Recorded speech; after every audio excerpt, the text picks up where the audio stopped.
Hello friends. आज की इस वीडियो में हम देखेंगे कि हमें अगर यूएस का जो फॉर्म फाइनली जो फिल करना है, इंटरव्यू वगैरह की डेट जब पिक करनी है, तो उसके लिए हम कैसे कैसे उसको हमने अप्लाई करना है। तो सबसे पहले हम गूगल पे जाएंगे। गूगल पे जाके हम सिंपल लिखेंगे apply tourist visa from US tourist visa from India. Enter मारेंगे। उसके बाद में हमें काफ़ी सारे ऑप्शंस मिलेंगे यहाँ पे। तो इस पे आपने नीचे एक ऑप्शन देखना है जो CDN से स्टार्ट होता है, cdn.ustravel.com। आपने इस पे क्लिक करना है। इस पे क्लिक करने के बाद में यहाँ पे आपको ये एक ओवरव्यू और हाउ टू अप्लाई ये गाइड करेगा थोड़ा सा, इसको आप पढ़ सकते हैं आराम से। इसमें इन्होंने एक चीज़ मेंशन कर रखी है जो आपको पता होनी चाहिए कि 14 साल से कम का बच्चा और 80 साल से ज़्यादा का कोई बुज़ुर्ग है तो उनका इंटरव्यू नहीं आता है। तो अगर आप इस कैटेगरी में आते हैं तो उसके लिए आपको इंटरव्यू की ज़रूरत नहीं है। तो सिंपली हम सबसे पहले लॉगिन पे क्लिक करेंगे, जहाँ पे हमें अपना अकाउंट बनाना पड़ेगा सबसे पहले यहाँ पे। तो यहाँ पे मेरा ऑलरेडी एक अकाउंट बना हुआ है, पर मैं आपको एक नया अकाउंट बना कर दिखा देता हूँ। तो यहाँ पे हम न्यू यूज़र पे क्लिक करेंगे। इसके पेज के जब आप नीचे आएंगे तो यहाँ पे आप न्यू यूज़र पे क्लिक करेंगे। न्यू यूज़र पे क्लिक करने के बाद में आपने यहाँ पे अपनी ईमेल आईडी डालनी है। मैं यहाँ पे अपनी डाल देता हूँ, royal Sandhu immigration@gmail.com। First name आप डालेंगे अपना। मैं अपना डाल देता हूँ दीपक सिंह। आपने वही डिटेल यहाँ पे फिल करनी है जो आपके पासपोर्ट में फिल की हुई है। आपने मतलब पासपोर्ट की डिटेल्स के अकॉर्डिंगली ही यहाँ पे अपनी एप्लीकेशन जो है वो फिल करनी है। पासवर्ड डाल देना है आपका। पासवर्ड के बाद में आपने यहाँ पे देखना है जो इसकी प्राइवेसी पॉलिसी है, इसको पढ़ने के बाद में आपने यहाँ पे टिक कर देना है। टिक करने के बाद में नीचे कैप्चा इन्होंने दे रखा है, कैप्चा फिल कर देंगे XJEFL। उसके बाद में सबमिट पे क्लिक करेंगे। तो यहाँ पे इन्होंने कुछ दे रखा है हमें, जो भी इनकी कंडीशंस हैं, जो नोटिस वगैरह है वहाँ पे इन्होंने दे रखा है। तो ये आपका एक डैशबोर्ड आ गया है, इसमें आप जो भी करेंगे आपकी डिटेल्स यहाँ पे सारी जो है वो अपडेट होती जाएंगी। तो वीज़ा इन्फॉर्मेशन इन्होंने हमें जो हमने फिल की है, बिजनेस टूरिज्म की कैटेगरी इन्होंने खुद हमें दी है B1 B2। फीस पेमेंट जो है $160 है, जो आप या तो बैंक में करवा सकते हैं, नहीं तो ऑनलाइन पे भी कर सकते हैं अपने अकाउंट से। तो अभी हम करेंगे न्यू एप्लीकेशन। न्यू एप्लीकेशन पे जाके हम क्लिक करेंगे तो यहाँ पे कुछ इस तरीके से पेज खुलेगा। तो सबसे पहले हमें कह रहा है कि आपका वीज़ा टाइप क्या है। तो हम यहाँ पे टूरिस्ट वीज़ा के लिए जा रहे हैं, तो हम नॉन इमिग्रेंट पे क्लिक करेंगे। इमिग्रेंट वीज़ा वो होता है जिस पे आप परमानेंटली, अगर आप रहने के लिए अप्लाई करना चाहते हो, PR के लिए अप्लाई करना चाहते हो, तो आपने इमिग्रेंट वीज़ा पे क्लिक करना है। पर अगर आप टेम्प्रेरी रहना चाहते हो, टेम्प्रेरी में आपके स्टूडेंट भी आ जाते हैं, वर्क भी आ जाता है और टूरिज़्म भी आ जाता है, तो हमने नॉन इमिग्रेंट पे अप्लाई करना है। नॉन इमिग्रेंट पे क्लिक करने के बाद में हम कंटिन्यू पे क्लिक करेंगे। ओके, उसके बाद में ये स्टेप 2 में हमसे पूछ रहा है कि अपनी स्टेट आप बताइए कि आप कौन सी स्टेट में रहते हैं। तो मैं यहाँ पे अपनी स्टेट भर देता हूँ, पंजाब। पंजाब भरने के बाद में हम यहाँ पे कंटिन्यू पे क्लिक करेंगे। अभी लैंग्वेज ऑफ इंटरव्यू, एक ही बहुत चीज़ ना, लोगों को एक वहम है कि अगर मैं इंग्लिश में इंटरव्यू दूंगा तो मेरे वीज़ा के चांसेस ज़्यादा होते हैं। पर ऐसा कुछ नहीं है। अगर आप उस लैंग्वेज में इंटरव्यू दीजिए जिसमें आप कंफर्टेबली बात कर सकते हैं। आप हिंदी में अच्छे से बात कर सकते हैं तो आप हिंदी क्लिक कीजिए। अगर आप पंजाबी में या फिर जो भी आपकी नेटिव लैंग्वेज है उसमें अगर आप बात कर सकते हैं तो आप वो सिलेक्ट कीजिए। तो जो भी जिसमें आप कंफर्टेबली बात कर सकते हो, इंग्लिश का इस चीज़ वीज़ा से आपकी कोई भी सरोकार नहीं है, कोई भी मतलब नहीं है।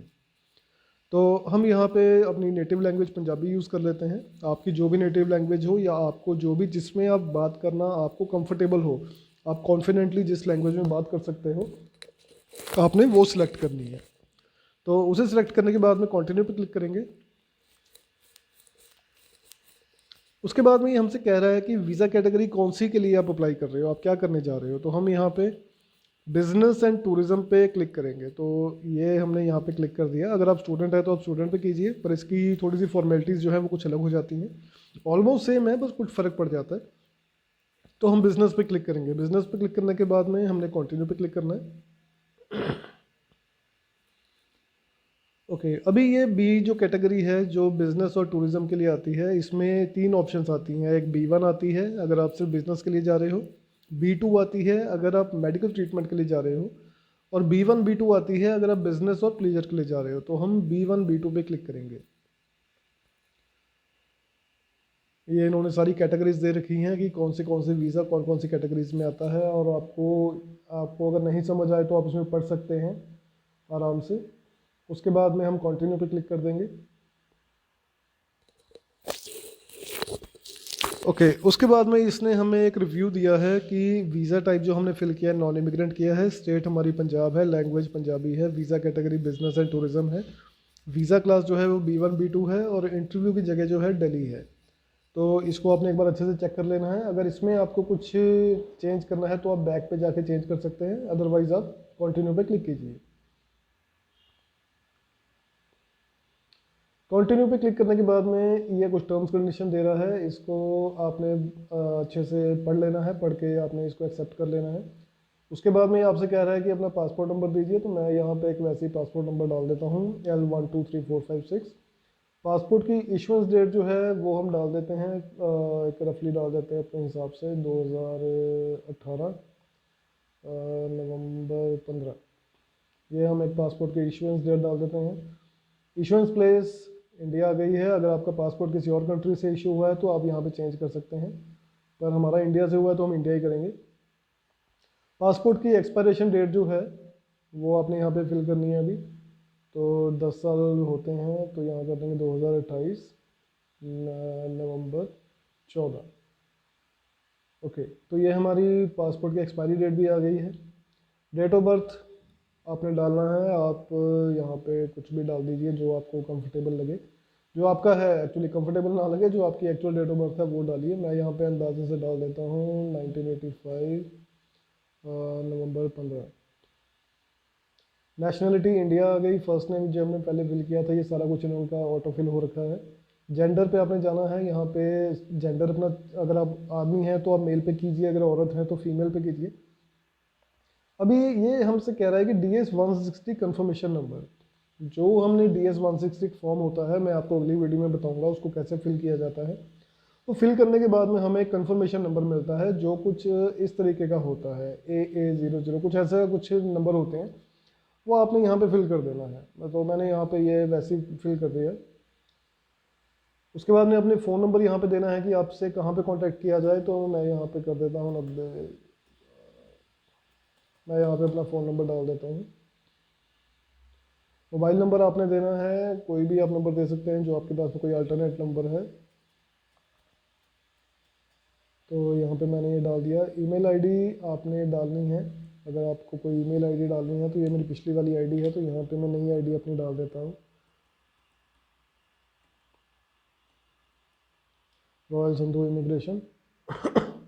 उसके बाद में अपने एड्रेस अपना टाइप करना है यहाँ पे, तो हम यहाँ पे कुछ भी एड्रेस टाइप कर देते हैं।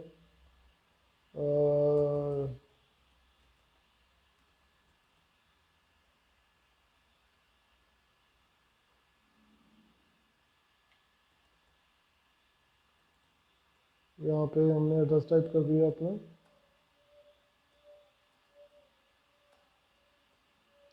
पोस्टल कोड आपने डाल देना है, यहाँ पे आपने अपना पोस्टल कोड डाल देना है। उसके बाद में एड्रेस फिल करने के बाद में आपने कंटिन्यू पे क्लिक करना है।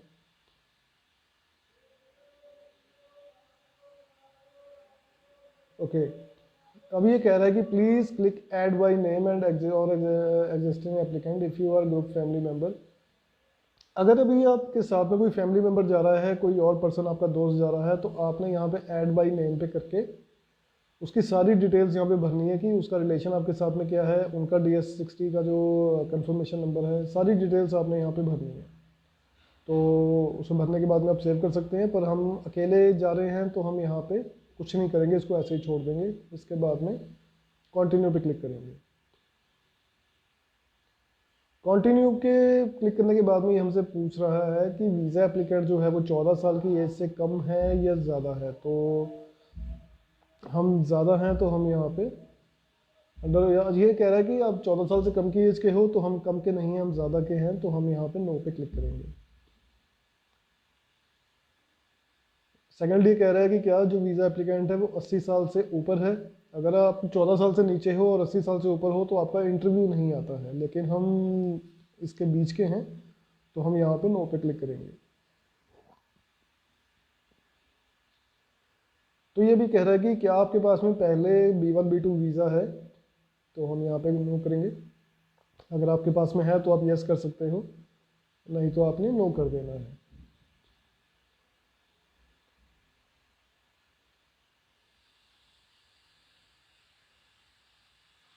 अभी इसके बाद में हमारे पास में ये जो पेज आया है, ये डॉक्यूमेंटेशन की डिलीवरी के बारे में है कि अगर आपका पासपोर्ट पे अगर वीज़ा लग जाता है तो आपने कहाँ पे वीज़ा लेना है, मतलब कैसे पासपोर्ट लेना चाहते हो। तो प्रीमियम डिलीवरी पे आप जाएंगे अगर, तो यहाँ पे कुछ आपके एक्स्ट्रा चार्जेस लगते हैं और आपके घर पे पासपोर्ट आ जाता है। अगर आप पिकअप पे जाते हैं तो पिकअप पे जाने के बाद में आपको यहाँ पे सिटी अपनी सेलेक्ट करनी है। जैसे मैंने यहाँ पे जालंधर अपनी सिटी सेलेक्ट की है, तो जालंधर में जो VFS है यहाँ पे मुझे मेरा पासपोर्ट जो है ये मिल जाएगा। तो मैं इसको सिलेक्ट कर लेता हूँ और उसके बाद में कंटिन्यू पे क्लिक करेंगे।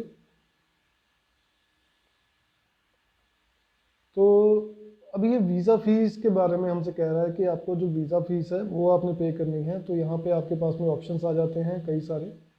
आप एक्सिस बैंक में करना चाहते हो या फिर मतलब कैश अगर आप जमा कराना चाहते हो तो आप काउंटर पे कर सकते हो, सिटी बैंक, एक्सिस बैंक या फिर PNB के इस पे। अगर आप मोबाइल के थ्रू कर सकते हो, UPI वगैरह की पेमेंट अगर आप करते हो तो आप IMPS के थ्रू भी कर सकते हो, डायरेक्ट ट्रांसफर इनके अकाउंट नंबर पे। अगर आप अपने अकाउंट से इनके अकाउंट में नेफ्ट करवाना चाहते हो, जो पेमेंट है हार्डली 2 घंटे में पहुंच जाती है, तो आप यहाँ पे क्लिक कर सकते हो। तो हम कैश जमा कराएंगे तो हम यहाँ पे एक एक्सिस बैंक वाले पे क्लिक कर देते हैं। तो ये इनका एक CGI है। CGI हम कहते हैं कि आपने ये जो पेमेंट, ये जो पेपर है इसका आपने प्रिंट निकाल लेना है। इस पे ये जो CGI रेफरेंस नंबर है ये आपकी एप्लीकेशन के साथ में अटैच होता है। डॉलर में कितनी अमाउंट आपने, $160 आपने अमाउंट पे करनी है, जो भी उस टाइम का करेंसी रेट होगा। आपने इस पेज का प्रिंट निकाल के बैंक में जाना है, जो भी आपके पास में एक्सिस बैंक है या PNB है या जो भी बैंक है, उसमें जाके आपने ये जो अप्रॉक्सीमेटली 12,100 रुपये आपकी फ़ीस लगेगी। बाकी जो उस टाइम के रेट होगा डॉलर का उसके अकॉर्डिंगली है। आपने ये पेपर देना है वहाँ पे कैश में और कैशियर के पास में, और साथ में कैश देना है। तो वो आपको एक रिसिप्ट दे देगा फीस सबमिशन की। फीस सबमिशन की रिसिप्ट मिलने के बाद में 24 घंटे के बाद में आपने अपने इस पे जाना है, अकाउंट पे जाना है। अकाउंट पे जाना है, यहाँ पे आपको जो रिसिप्ट मिली है आपने वो रिसिप्ट यहाँ पे डालनी है। रिसिप्ट यहाँ पे डालने के बाद में आपने कंटिन्यू पे क्लिक करना है। मैं अभी देखता हूँ यहाँ पे रिसिप्ट डाल के, अगर ये एक्सेप्ट करता है कुछ रफली ऐसे डाल देता हूँ।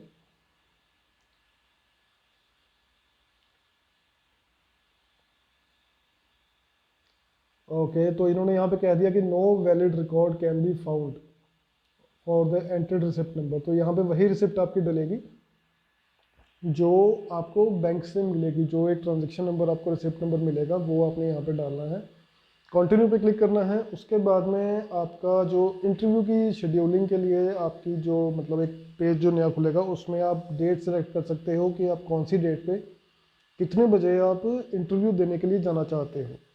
तो उसके बाद में जब आप इंटरव्यू सेलेक्ट अपना कर लेते हो तो आपको SMS भी आ जाता है, कंफर्मेशन भी आ जाती है।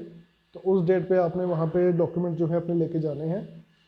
अब ऐसे ही डॉक्यूमेंट्स आपसे कोई नहीं मांगती है, लेकिन फिर भी आप साथ में लेके जाते हैं। अपना पासपोर्ट आप लेके जाइए साथ में, जो DS-160 आपने फिल किया है वो लेके जाइए साथ में, और जो भी कोई एडिशनल डॉक्यूमेंट है जो आप वीज़ा ऑफिसर, आपको लगता है कि वीज़ा ऑफिसर आपसे मांग सकता है मौके पे, आपके बिजनेस के डॉक्यूमेंट्स हो गए, आपके जॉब के डॉक्यूमेंट्स हो गए, आप ये साथ में लेके जाइए एज अ सेफ साइड। अब ऐसी मांगती नहीं है लेकिन फिर भी आप साथ में लेके जाइए, क्योंकि हो सकता है इन केस वो आपसे कह दे कि मुझे दिखाओ, तो आपको उस टाइम पे दिखाने के लिए रेडी होना पड़ेगा। तो इस तरीके से आप US का जो वीज़ा है अप्लाई कर सकते हैं। अगली वीडियो में हम आपको बताएंगे कि जो DS-160 फॉर्म है, जो आपका एप्लीकेशन फॉर्म है, वो कैसे आप भर सकते हैं, किस तरीके से आप भर सकते हैं। तो तब तक के लिए जुड़े रहिए हमारे साथ में। और भी इसी तरह की वीडियोस पाने के लिए, इन्फॉर्मेशन पाने के लिए टूरिज़्म वीज़ाज़ के ऊपर या स्टडी वीज़ाज़ के ऊपर हमारे वीडियो चैनल को सब्सक्राइब कीजिए और ज़्यादा से ज़्यादा इसको शेयर कीजिए। मिलते हैं आपसे अगली वीडियो में, तब तक के लिए धन्यवाद।